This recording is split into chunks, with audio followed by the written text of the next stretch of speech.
haven't shaved, and I've changed my hairstyle back to the way it was. So I tried the parting for a while, and I just didn't vibe with it all that well.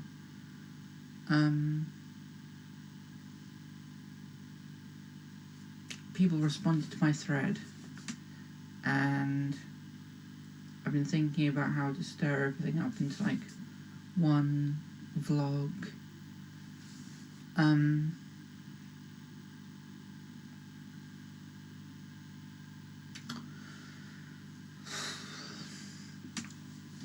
In this vlog, I kind of want to just go through what I've been doing creatively and what artists I've been consuming and allowing to influence my own works. So,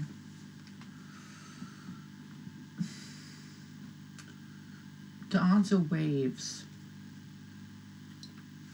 on the thread, and I think it's Zarathustra.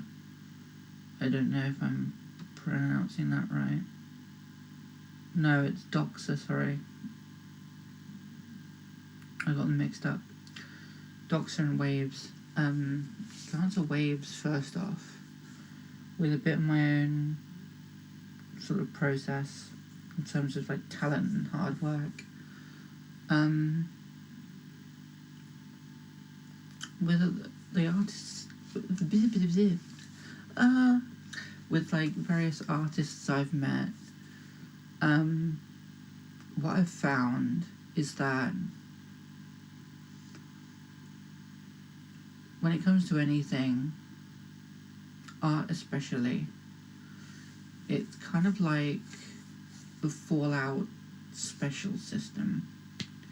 You have certain areas where you are like naturally sort of, you know, you're inclined towards that thing. You know, your body just kind of, or your mind is more inclined towards music or visual mediums. You know, there is sort of a innate ability within people which can, in my opinion, steer where you go, but that doesn't mean that it isn't possible for you to not take advantage of like another one of your attributes, I guess.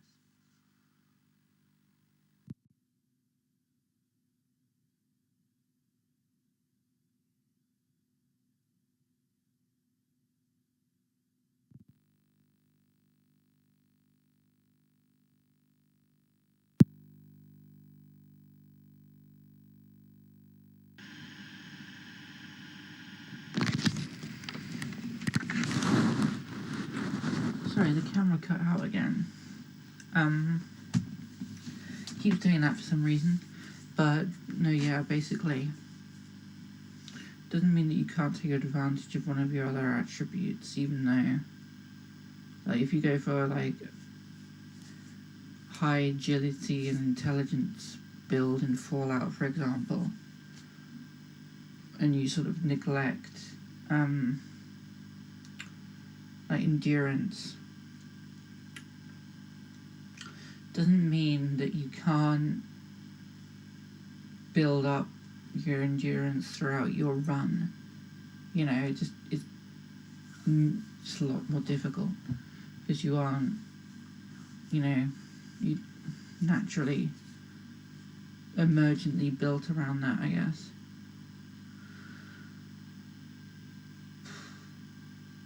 With me and writing, that tends to be what's happened with me.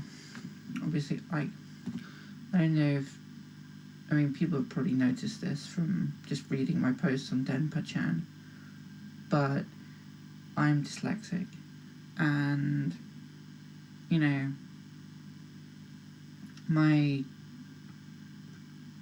how do you put it, there's in my head, I don't really see text. I sort of feel words as they are, like, pronounced. You know? I mean, I can imagine text. It's not like I've got some sort of, like, aphantasia when it comes to text. But for me, words are, you know, I'd say I used to really, like, when I was, like, very small, like, words were strictly things that were spoken. I have memories of finding it really hard to write, and I actually had to have, like, picture books when I was very young, when everybody else was reading, because my dyslexia was just really bad. Over time, that's improved, even though I'm not very good at memorizing spellings, but that's what a dictionary is for. So, yeah. It kind of ties in with, like, Dox's question as well. Tolerating boredom. And curating your environment, make it difficult for the toxic people, turn lives by. I want to connect this with creativity and what I've been doing, because, like I said in my last video, I have this toxic relationship with comfort, and so I'll end up consuming media which is strictly comfortable, not engaging. And even if I don't like it, I will just, you know, drool as I watch the same videos again and again and again. Some days. But lately I've stopped doing that, and I've started consuming art a lot more. So two of the visual artists that I really like are Mason Lindroth and Yves Tanguy. I also want to get more into some Cubist artists as well, which I've managed to look up because I went to the library today and I found a few within this large dictionary that had, like, decent descriptions, not just this word means this word means that. It was actually, you know, giving you full detailed descriptions of where you can look to find out more as well, give you terms to look up. But no, yeah, those two artists I really like, and I'm planning on drawing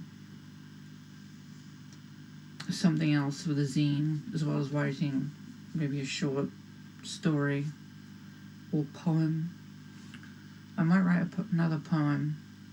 I mean, that was a prose poem last time, but I might write a poem in specific meter this time.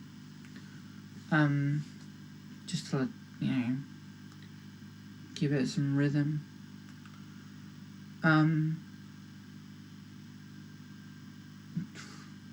Boredom.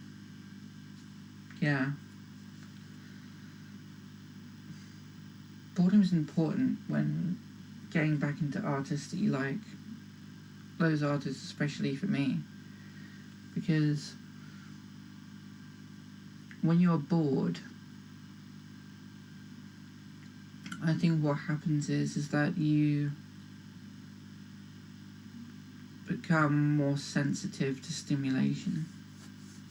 You know, it's like you're completely bored out of your mind and there's a pile of dirty dishes.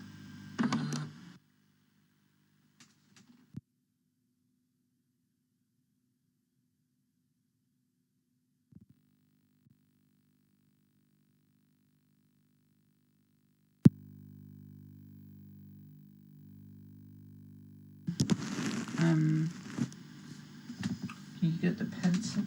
Can you see the pencil? No. Anyway, the camera basically keeps on shutting off because it's in pause mode and it shuts off to save battery.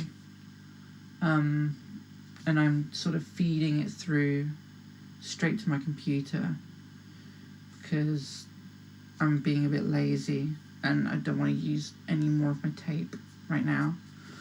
But anyway, but yeah, if you have a bunch of dirty like plates and dishes and you're like in a white room with nothing to do, chances are you're going to do those dirty dishes, you know.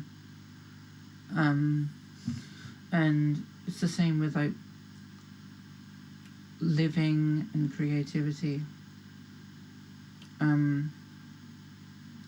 If you are bored, if you like put away your phone or whatever, then your brain will naturally seek for stimulation elsewhere. And that's why you have like, you put things around so that when you do search for stimulation, you end up picking up the things that you actually wanted to do in the first place, rather than relying on like your shortcut like pathways of, you know, comfort content and stuff.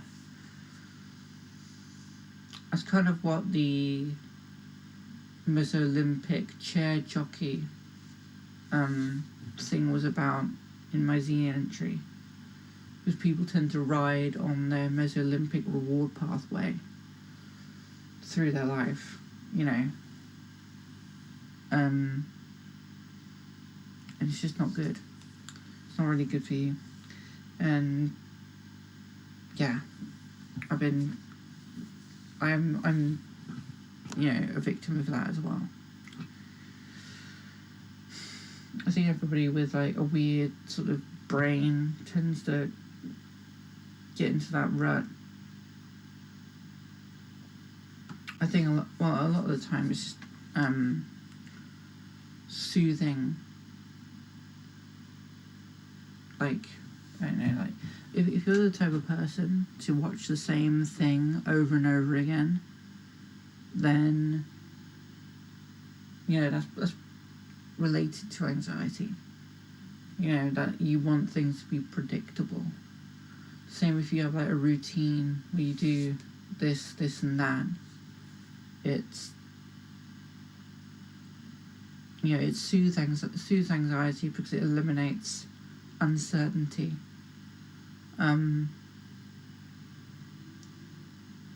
Obviously it's a double-edged sword, because as soon as you eliminate uncertainty, you sort of eliminate creativity as well. That's another thing that boredom's really good at. When you're in a room with nothing to do, when you only have your own head to consort with, you end up having really strange ideas.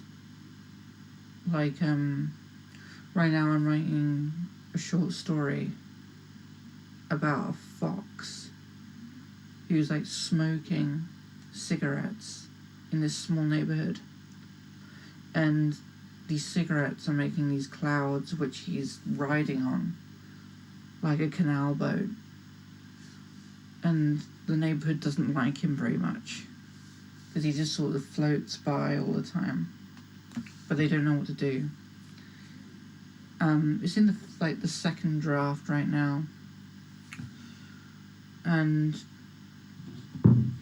it was mostly made from cutouts. So I wrote a bunch of shit down, cut it up, arranged it, and then any cut up section that I couldn't really connect with one another, I wrote sort of a transitional like bit, like a sort of transitional paragraph between the two, I guess.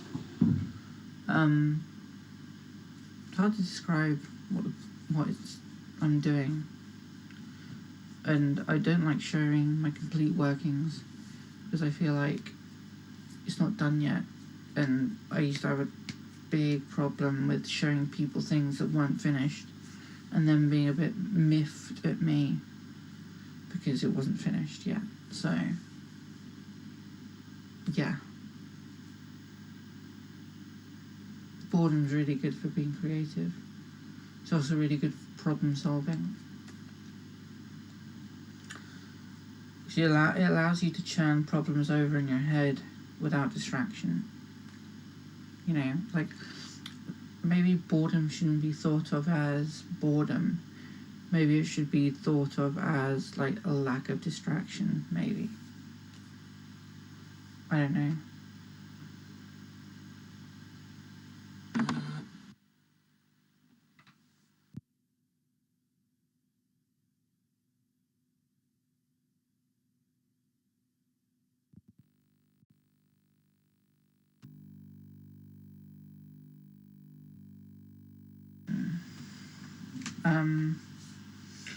I don't know if I'll edit this because the recording's been running this whole time, and that weird glow that happens when I turn the camera off and on again is actually pretty cool, so I might just keep it in. Another suggestion is wave a matter of taste. Is art a matter of taste, or is it deeper?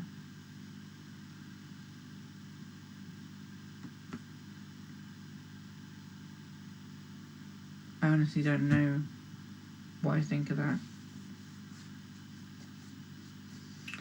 I think just art is kind of based on desire. Like, you desire something strange, you're probably going to consume some really strange art.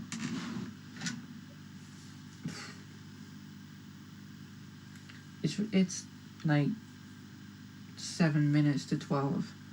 I'm a bit tired. But no, yeah. I don't really like this vlog, actually. But I think I'm going to post it anyway, because I feel like a bit of a toff that I'm answering these questions or suggestions. But yeah,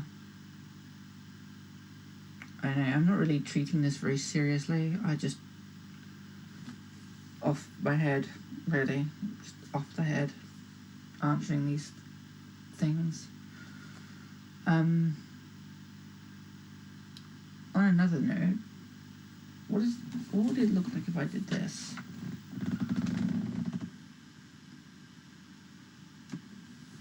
I guess I'll only know once the recording's done. I've got my microphone set up. There we go.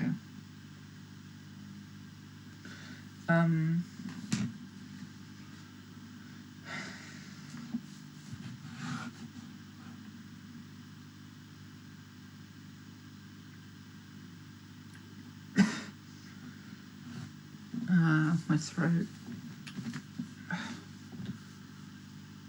What have I been up to today?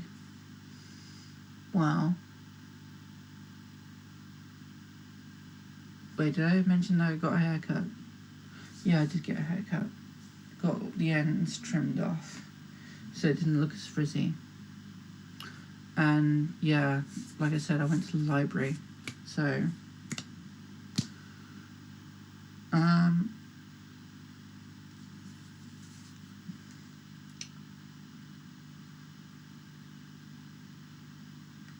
another thing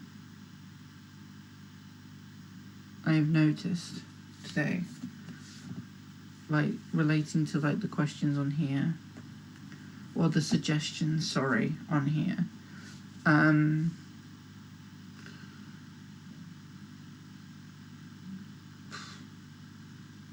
When it comes to like asceticism itself, what I've noticed about a lot of the homeless people in my town is that a lot of them tend to be very how do you put it? idiosyncratic, or like just eccentric in general. And they don't have a lot. They just kind of sit around and talk all day with each other. I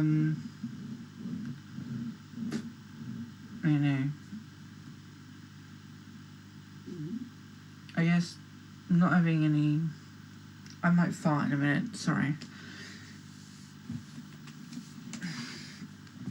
Like,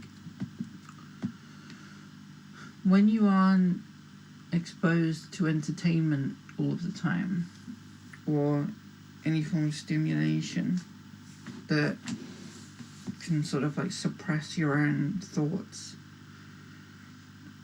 I think what tends to happen is, you know, like similar to what I was talking about in the Denver Outdoors vlog, you kind of backflow on yourself and you end up with really weird, like,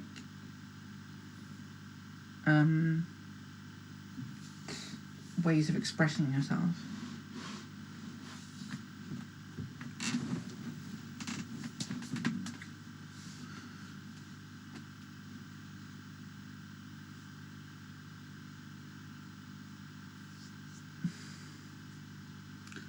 And that's really cool if you can do that. Like, if you can just like allow yourself to just consort with your own mind and see what comes out. Honestly, a lot of the stuff that you can get from doing that is trippier than what you would get from actually having a trip.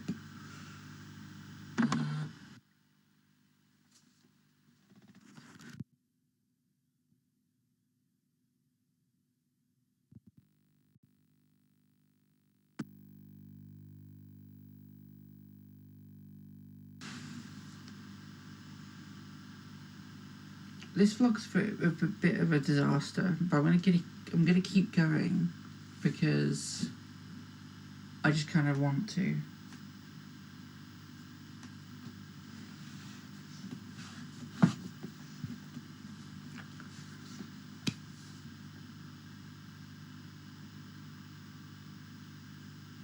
There's a type of person that really does annoy me, where they are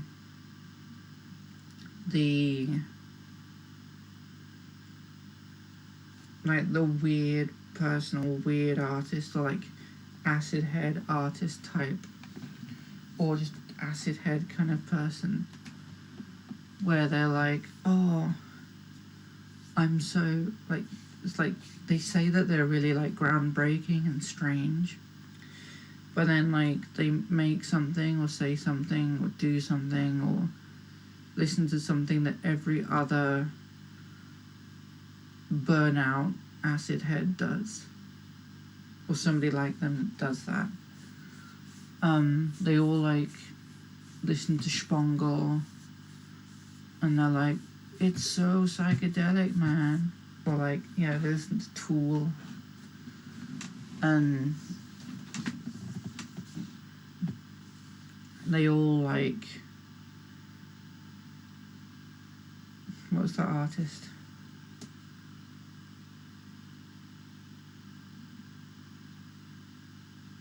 I can't remember. But like they're all into like the same kind of like weird art with the like symmetrical geometric patterns and that, or like, how do you put it?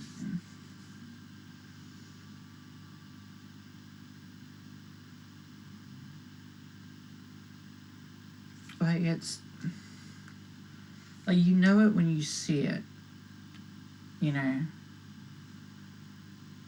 like,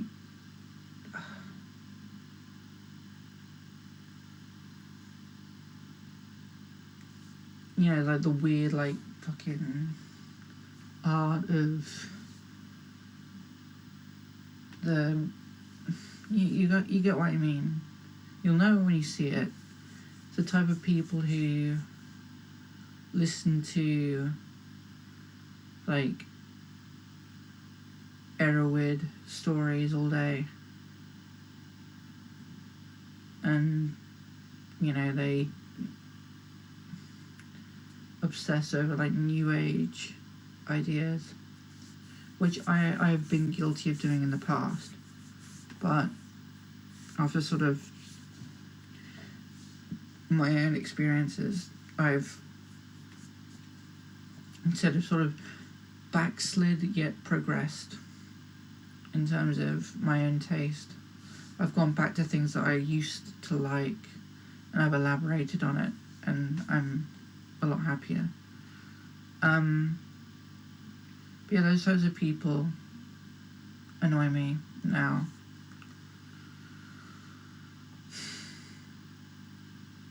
When I think of strange art and creative stuff, I think of something that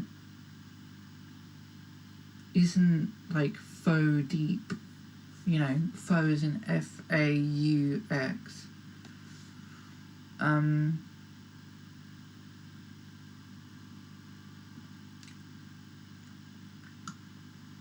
I've already spoken about A Scanner Darkly on here.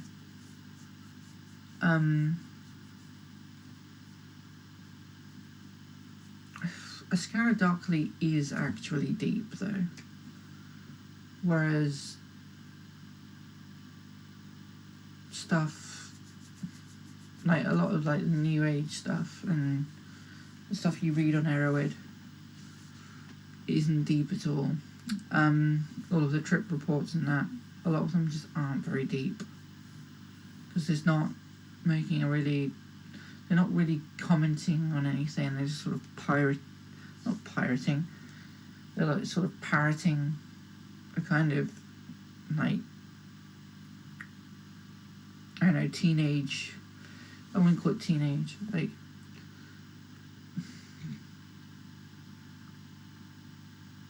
it's this sort of vagueness, it's this vague deepness which doesn't actually make a lot of sense when you scrutinize it.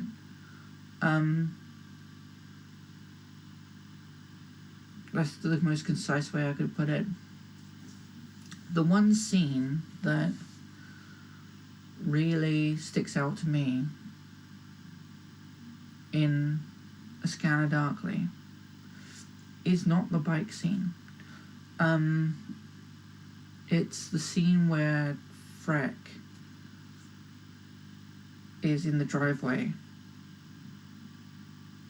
and I know in the book it sort of describes from Freck's perspective the last time he saw Bob Arthur, right? But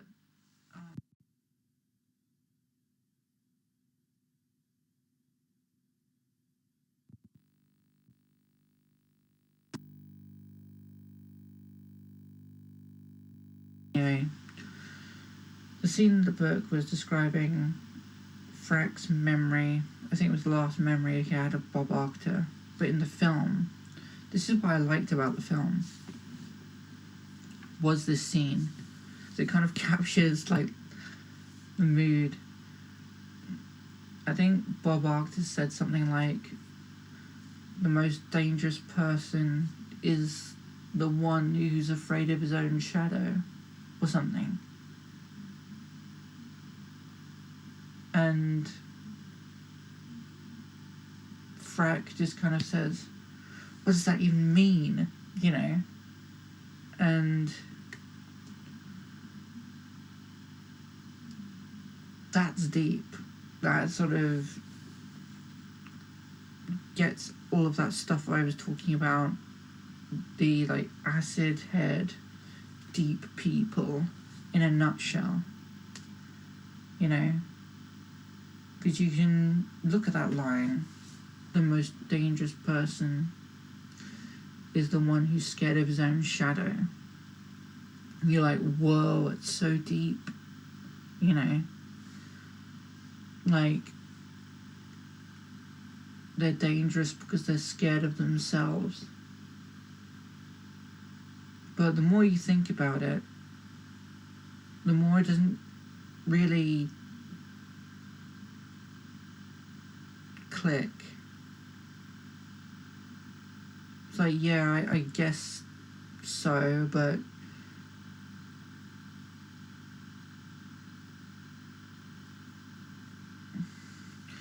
within the context of the story, it doesn't make sense. Like, because obviously Bob Archer is, his brain's split in half because of the substance D, and he's got sort of two selves going on, and in no aspect would I really think that, I don't know, I guess you could say that Bob is scared of, I think his like undercover code name is Frank, but I don't think he's really like scared of that in a way. It can't, the thing he says kind of describes what's going on with him, but in general it doesn't really, it sounds deep, but it's really not that deep. And I guess that's kind of a comment on those types of people, because Philip K. Dick spent a lot of time around those types. You sort of have these moments where they'll say something really profound, but then like, okay, afraid of his own shadow.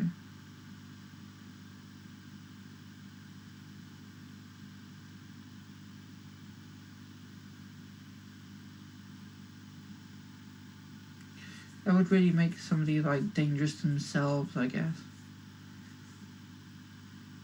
Or like dangerous in the sense that they get scared easily. But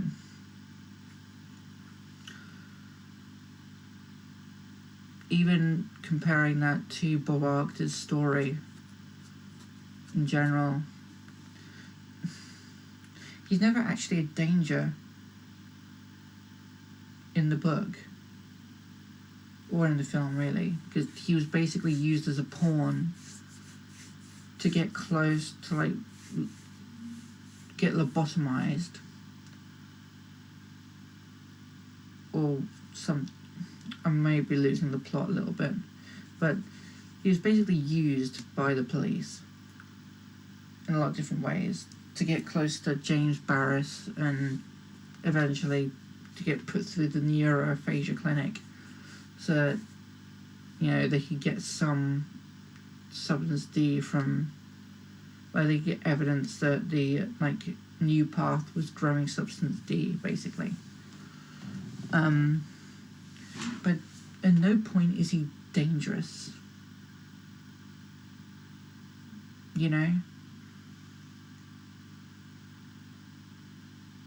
So that line, I mean, yeah, okay, his own shadow. It sounds profound, but when you pick at it, you realise that even the person in the story that it relates most to, which is the main character, it doesn't actually really apply to him, because he's not dangerous, and nor is Freck,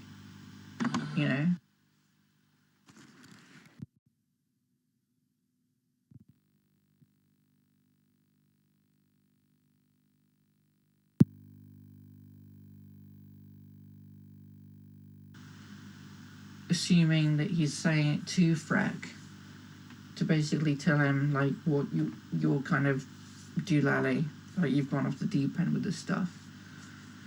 Freck is never dangerous.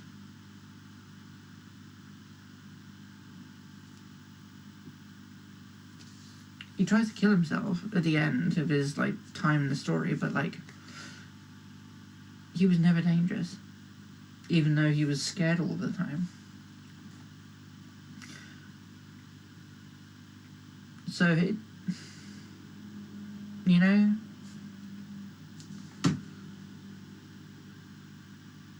it just, yeah, doesn't make sense when you really actually, like, think about it. And I know that I'm tired and I'm rambling and this is all coming off my head and I haven't really got any notes at all, but yeah,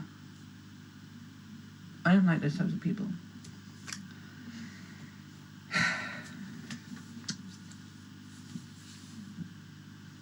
I don't really know what else to say. This has completely gone off the rails and I don't really think I've got anything else to say.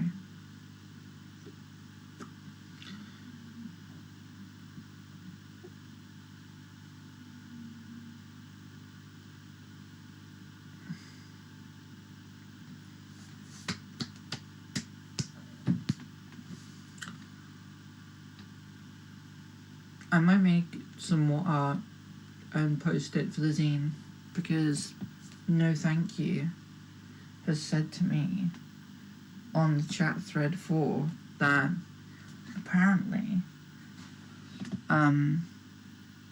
you can make more than one entry, which is really cool. So I'm going to do that and I'm going to stop rambling and my caffeinated scrambled brains may be able to recover if I get some sleep, which I really should. So yeah.